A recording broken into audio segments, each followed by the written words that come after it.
Merci beaucoup de m'avoir accordé la parole. C'est Mbouta Jacques. Je suis un panafricaniste de conviction. Je suis venu ici là pour avoir un peu des éclaircissements. Que rappelez-vous la date du 30 avril 2014? Ça, c'est la première question. Et pourquoi vous avez changé votre conception du Congo du Sud? Oh, vous savez, je n'ai pas changé de conception du Congo du Sud. Tout à l'heure, quand j'ai dit qu'il oublie d'où il vient, se perd en chemin. La République du Congo, telle qu'elle est conçue actuellement, les statuts qui sont déposés aux Nations Unies, c'est celle du Congo du Sud. Je l'ai précisé tout à l'heure. Ceux qui avaient validé le transfert des territoires de l'Assemblée territoriale du Moyen Congo étaient le PPC et l'UDDA. Le MSA de M. Jacques Opango s'était allié avec M. Barthélemy Boganda. C'est dans l'après-midi qu'aurait été validée la République une et indivisible de l'Union des territoires de l'Ubangi-Chari au territoire du Moyen Congo.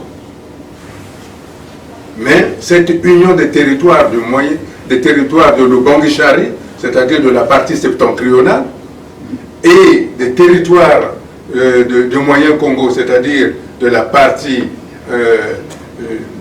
occidentale, n'a pas pu avoir lieu. Ceux qui ont signé, c'était M. Félix Tshikaya et M. Fulbert Yulu. Et c'est le général de Gaulle qui, pour avoir du poids, n'a pas voulu que M. Jacques Opango aille avec Barthélemy Boganda. C'est le général de Gaulle qui avait pris la main de Jacques Opango, de la mettre dans la main du Fulbert, du président, de Fulbert Yulu, de dire constituer la future République. Mais on ne peut pas constituer une République avec des mots. Ce sont des textes qui comptent. Et les textes d'aujourd'hui, ce sont les textes qui sont aux Nations Unies. Mais ce que j'avais fait à cette époque-là, et je vous dis que je n'étais pas condamné pour cette action, c'était un hiatus aujourd'hui. Pensez-vous que si ce n'était pas dans la légalité, les experts des Nations Unies auraient validé la requête que j'ai déposée aux Nations Unies? Pensez-vous que les Congolais sont plus intelligents en matière constitutionnelle ou en matière des institutions que les experts des Nations Unies? Pourquoi ils l'ont fait? Parce qu'il fallait qu'on sorte de cette situation ambiguë de dire que le Congo est indivisible, alors que la partie septentrionale n'a jamais signé l'acte fondateur de la République du Congo. Et moi, je m'attendais à ce que le conseiller de Sassou soit très intelligent pour dire, tiens, rentrons là-dedans. Mais au lieu de ça, je suis appelé celui qui est sécessionniste. Je n'ai jamais été dans un gouvernement. Quel est le plus sécessionniste entre celui qui nomme sa famille à tous les postes et que pour être embauché, par exemple, au port de Pointe-Noire, il faut parler lingala? Donc, Sassou est beaucoup plus unioniste que Boukadia. Et en plus, quand j'étais à la maison d'arrêt, j'ai été interrogé par la DST en me disant « Oh oui, mais vous voulez diviser le pays. » Je lui ai dit « D'accord, admettons. Donnez-moi l'exemple d'un homme politique ou d'un ressortissant du Sud marié avec une ressortissante du Nord, ou d'un ressortissant du Nord marié avec une ressortissante du Sud, qui a des enfants, qui a dit à Sassou, ne les tue pas, nous avons des enfants là-bas. Un seul exemple, il n'y en a pas.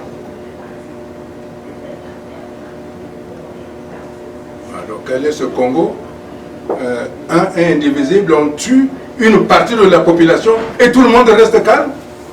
Et en plus, beaucoup de gens de la partie septentrionale disent « Boma est bien ». Je crois que quand on est dans un pays indivisible, dès qu'une partie, une fraction d'un pays est attaquée, tout le monde doit se lever. Mais ceux qui disent « Ah oui, on tue les gens du pôle ». Je prends le cas par exemple actuellement, lorsque j'entends des politiques dire « Ah oui, il faut arrêter la guerre au pôle ». Ils sont dans le gouvernement. Le gouvernement est aux mains de l'UPADES. Qu'est-ce qui empêche l'UPADES de faire arrêter la guerre? Même si nous savons que c'est ça ce qui est derrière la manœuvre. Si on n'est pas d'accord avec ça, on démissionne. Donc je n'ai pas changé, monsieur. Je n'ai pas changé. Aujourd'hui, sur les réseaux sociaux, vous les avez eu. Le nombre de ministères alloués, le nombre de commandants, et ainsi de suite. Il n'y a aucune, jamais au Congo, une administration n'a été accaparée par une seule personne.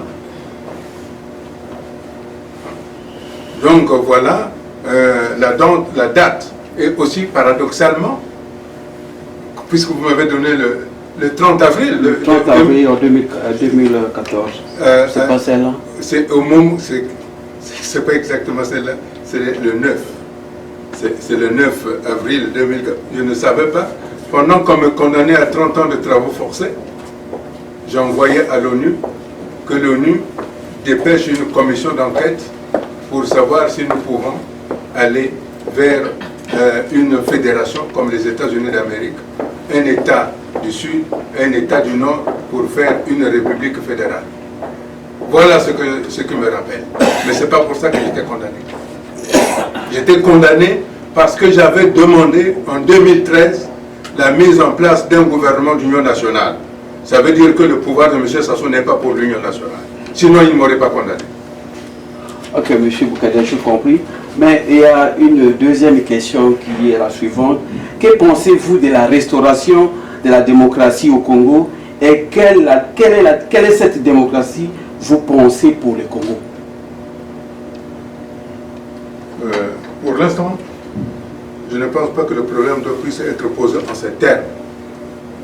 Aujourd'hui, de quoi souffre le Congo? D'une discrimination des uns des autres. Le Congo aujourd'hui ne peut pas accéder à la démocratie tant que les populations n'ont pas le minimum nécessaire. Pensez-vous qu'aujourd'hui, avec moins de 5 millions d'habitants, avec les ressources, les Congolais vivent avec moins d'$1 par jour? Vous pensez qu'avec cette pauvreté, vous pouvez faire la démocratie? Ce qui est important aujourd'hui, c'est la bonne gouvernance. Faisons une bonne gouvernance pour que toutes les catégories de Congolais au Congo aient accès au minimum vital.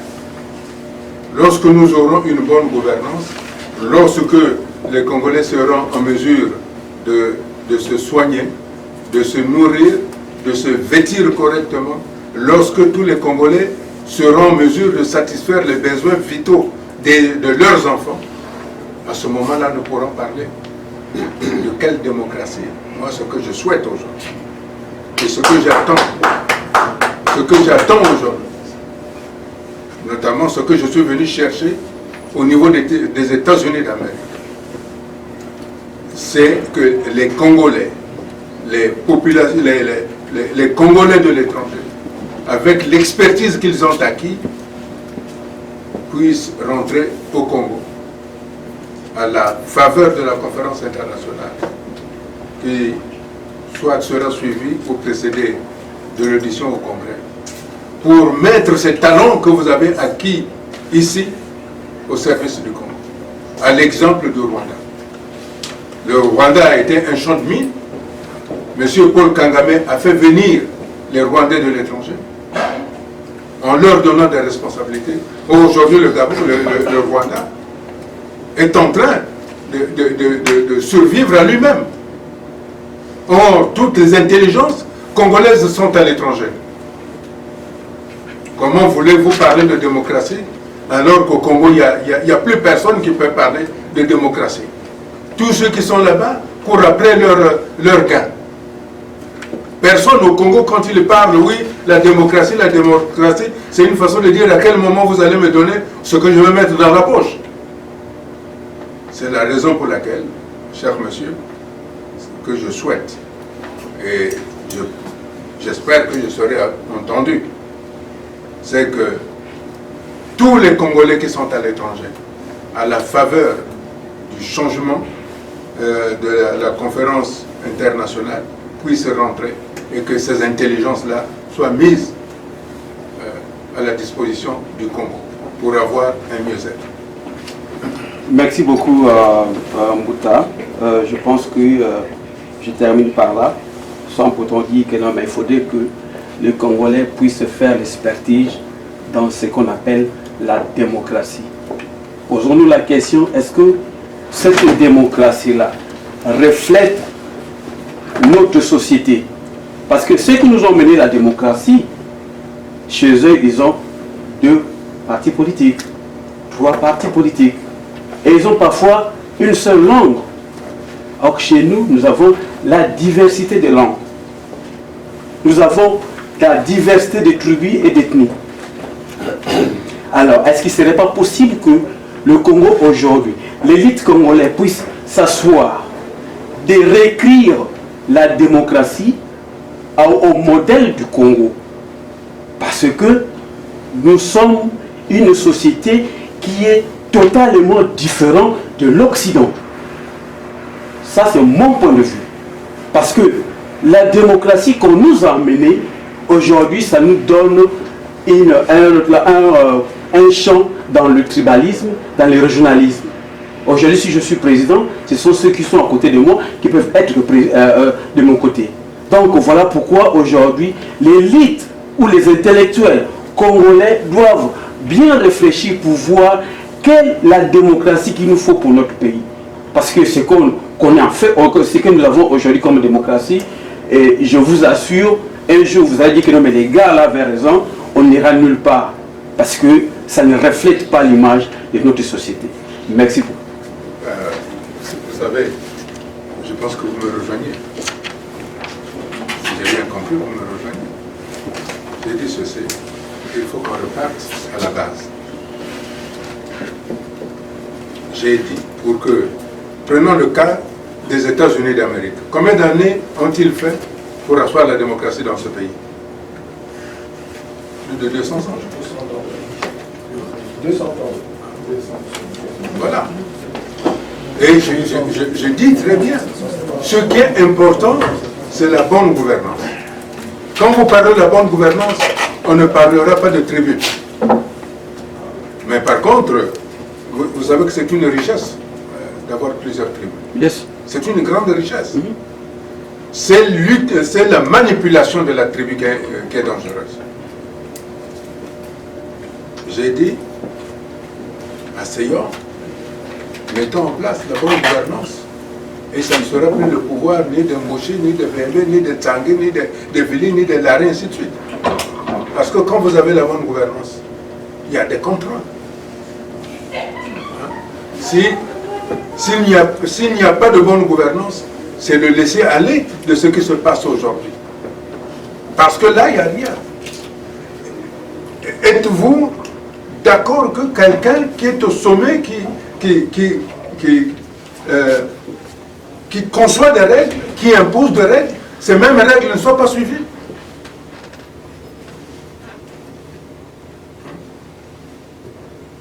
Il n'y a aucun contrôle. Moi, je ne suis pas contre les tribus, bien au contraire. Il y a un mois à peu près, en France, la première chaîne de télévision française passait dans chaque coin pour faire parler les gens en patois. Mais ça ne pose aucun problème. Parce que l'État est là pour garantir. Mais chez nous, quand nous avons fait la conférence parce qu'il y avait des dérives. Le président de Souba, quand il arrive, qu'est-ce qu'il fait? Il fait exactement la même chose. Il le met dans son cabinet, tous les siens. Et vous le savez qu'on licencie les gens par fax. Hein? Je n'invente rien, ça. Et Sassou, quand il vient, qu'est-ce qu'il fait? Il fait pire encore que le Souba. Puisque le Souba a fait pire que Sassou. Eh bien, donc, le Souba a montré à Sassou, ah, mais tu as un peu mal fait, moi je vais te montrer. Et aujourd'hui, quand il vient, il accentue. Voilà pourquoi je ne pense pas qu'il faut condamner les tribus. Ce qu'il faut condamner, c'est l'utilisation des tribus pour en faire une arme politique. C'est ça le danger. Mais moi je suis heureux, comme je disais à M. Efou, Yvan Efou, c'était le directeur de la maison d'arrêt avant qu'il ne soit changé. Il tenait absolument à ce que je parle lingala. J'avais dit non, je ne peux pas parler lingala, c'est une langue barbare. Ah, il me dit, ah, mais comment ça? Je dis, bon, donnez-moi un exemple d'un village de la partie septentrionale où l'on parle lingala. Un seul exemple. On ne parle jamais lingala dans les villages au nord. Lingala, c'est à Brazzaville. C'est à Brazzaville. Lingala, c'est à Kinshasa. À l'intérieur de la RDC, on ne parle pas lingala. C'est une langue qui a été utilisée à l'époque par des mercenaires. Et vous constaterez que la plupart de ceux qui parlent le lingala, c'est des voyous. Mais quand vous parlez votre langue maternelle, que ce soit du nord ou à l'intérieur, vous avez une intonation de tranquillité, de paix. Mais quand vous parlez le lingala, vous êtes obligé d'être vite.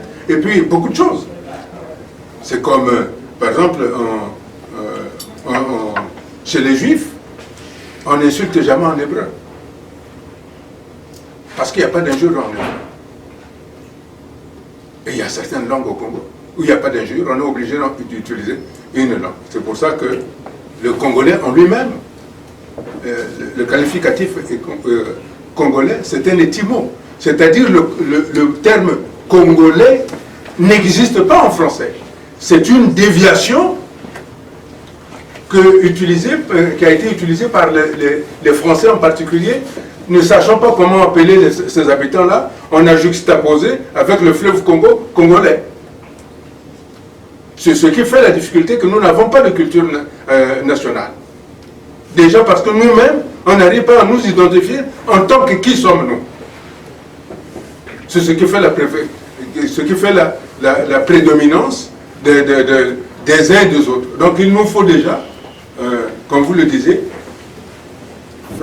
avoir une culture, mettre en place une culture nationale à partir des critères que nous devons mettre ensemble.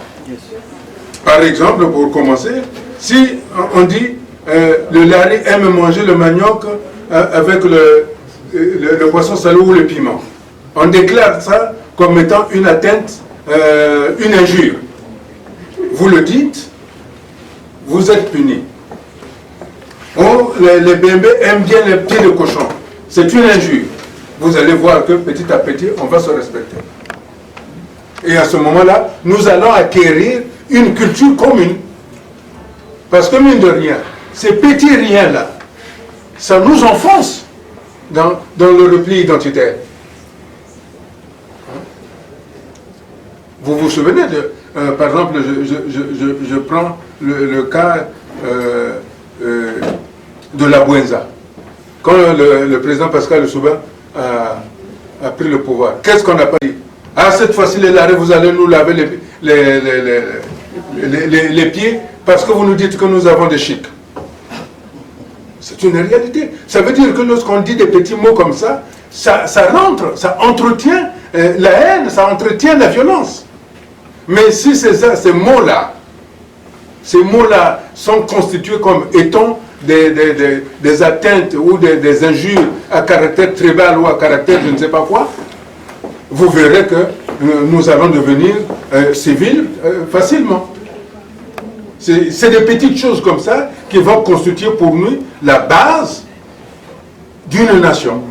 Parce qu'à ce moment-là, on va se respecter.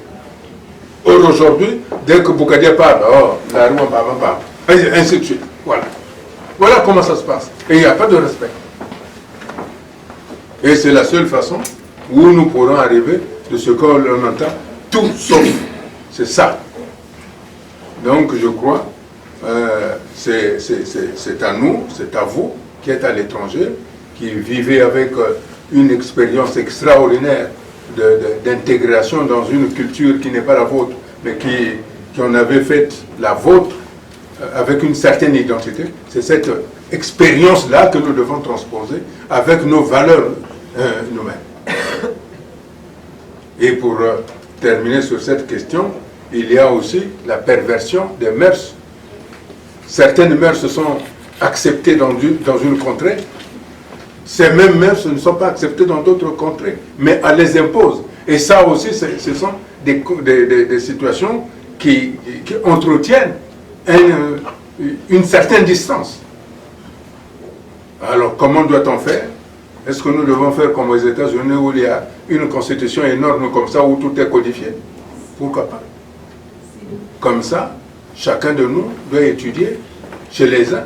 Ah non, chez les autres, ça se fait, mais chez moi, ça ne se fait pas. Donc, quand tu es là-bas, tu le fais. Quand tu arrives là-bas, ça ne se fait pas. Si tu le fais, tu es puni. C'est aussi une façon d'avoir petit à petit une culture, une identité nationale. Mais pour l'instant, nous n'avons pas d'identité nationale. Nous avons, au fond de nous-mêmes, si même nous ne le disons pas, nous sommes d'abord ce que nous sommes, c'est-à-dire le fils du coin. Personne au Congo ne se déclare d'abord congolais. Il se déclare d'abord de chez lui, et puis il devient congolais parce qu'il se trouve dans une communauté. Mais quand il est avec lui-même, il n'est jamais congolais. Un Américain reste d'abord un Américain. Et ensuite, il est de Minnesota, c'est ça, hein? C'est le Minnesota. Et puis d'autres, ils sont ainsi de suite. Mais nous, il est difficile d'être congolais et de dire « Ah non, je suis d'abord Larry, et puis les autres on verra. » Voilà.